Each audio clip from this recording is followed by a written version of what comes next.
आपण पाहतोय का कुठलीही योजना जेव्हा त्याच्या मधातला कार्यकर्ता तयार होत नाही, सरकार आहे आणि कार्यकर्ता नसेल तर ती योजना गावापर्यंत जाऊ शकत नाही, पाहिजे त्या ताकदीपर्यंत जाऊ शकत नाही. असते का वास्तविक हे काम त्या ज्याचं सरकार आहे त्या पक्षाचं असतं. म्हणजे ज्याचं सरकार असेल त्या पक्षाच्या कार्यकर्त्यानं ते काम जोरानं केलं पाहिजे.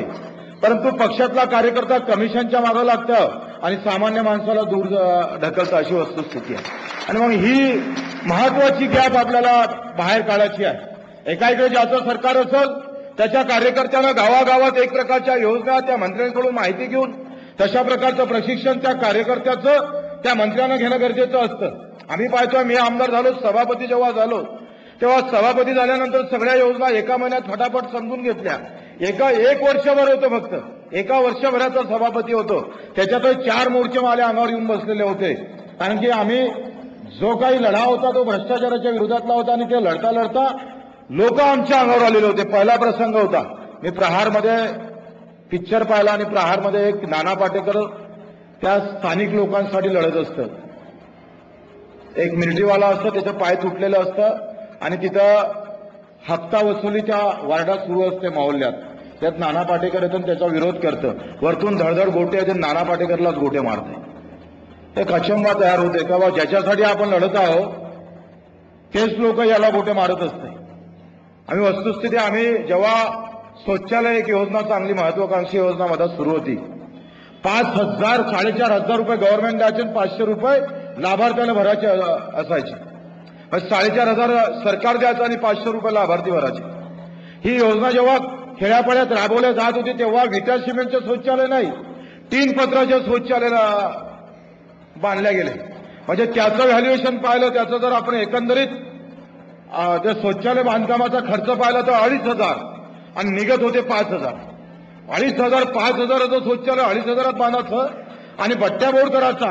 इतकी महत्वाकांक्षी योजना आपण पाहतोय की जे आमच्या खेड्यापाड्यातल्या सगळ्या महिलांसाठी उपयोगात येणारी होती, आमची अब्रू कुठेतरी झाकणारी होती, त्या योजनेवर बट्ट्या बोर्ड म्हणजे शौचालय खाणारा अधिकारी आम्ही पहिल्यांदा पाहत होतो. आणि तेव्हा जेव्हा त्याच्या विरोधात गेलो तेव्हा ते प्रकरण जातीवर नेलं आणि जातीवरचा प्रकरण नेऊन माझ्यावर मोर्चा काढण्यात आलेला होता. आपण पाहतो का ही सगळी वस्तुस्थिती जेव्हा आपण पाहतोय, जेव्हा मी सभापती असताना ह्या सगळ्या बारीकशिरीक योजना आम्ही लक्षात घेतल्या आणि आमच्या कार्यकर्त्याला सांगितलं का ही पंचायत समिती आहे आणि पंचायत समिती खऱ्या अर्थानं दुवा आहे. कुठलाही योजना असेल ते जिल्हा परिषद आणि पंचायत समितीच्या माध्यमातून राबवलं जातं आणि सगळ्यात महत्वाची संस्था असेल तर ती ग्रामपंचायत आहे. कुठलीही योजना येऊन नसेल तर ते ग्रामपंचायतच्या माध्यमातून राबवलं जातं. म्हणजे एक ग्रामसेवक आणि 11 योजनेचा कारभार त्या एकट्या ग्रामसेवकावर येऊन पडतोय.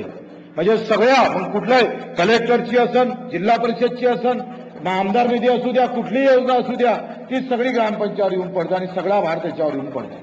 आणि मग कार्यकर्त्याला आम्ही तयार केला आणि जेव्हा पंचायत समितीच्या सगळ्या योजना आम्ही जेव्हा कार्यकर्त्यापर्यंत नेल्या, कार्यकर्त्यांना लोकांपर्यंत नेल्या, तेव्हा त्या योजना सामान्य माणसापर्यंत नेण्यात आम्हाला चांगलं सहकार्य मिळालं. तेच प्रकार आपण पेरसच्या माध्यमातून इथं निर्माण करताय. आपण पाहतोय का निवड योजना तयार करून चालणार नाही, योजना नेऊन करायला चालणार नाही. जो का अन्याय आमच्या भागात होत आहे त्याच्यावर सुद्धा आपण एक वेगळ्या प्रकारचा अंकुश ठेवणं सुद्धा गरजेचं आहे. निवड योजना देऊन चालणार नाही. आपण पाहतो का भरमसाठ एक मोठ्या प्रकारची बिल्डिंग बांधून दिली, तिथं राहायला पाठवून दिलं, इतक्यानं चालत नाही. त्याला लढणं पण शिकवावं लागतं. नाही तर घरात एखादा गरीब माणूस पाठवून दिला आणि उद्या आला एखाद्यानं गुंडानं ते माणसाला काढून टाकलं आणि पुन्हा त्या गुंडाच्या हाती घर गेलं, हे चाल. आणि याच्यामुळे एक चळवळ निर्माण होतं. जेव्हा पगार घेऊन काम करतं त्याच्यातून चळवळ तयार होत नाही. बिना पगारात जेव्हा काम करायला लागतं तेव्हा मात्र चळवळ निर्माण होते आणि त्याचं स्वरूप आंदोलनात जातं.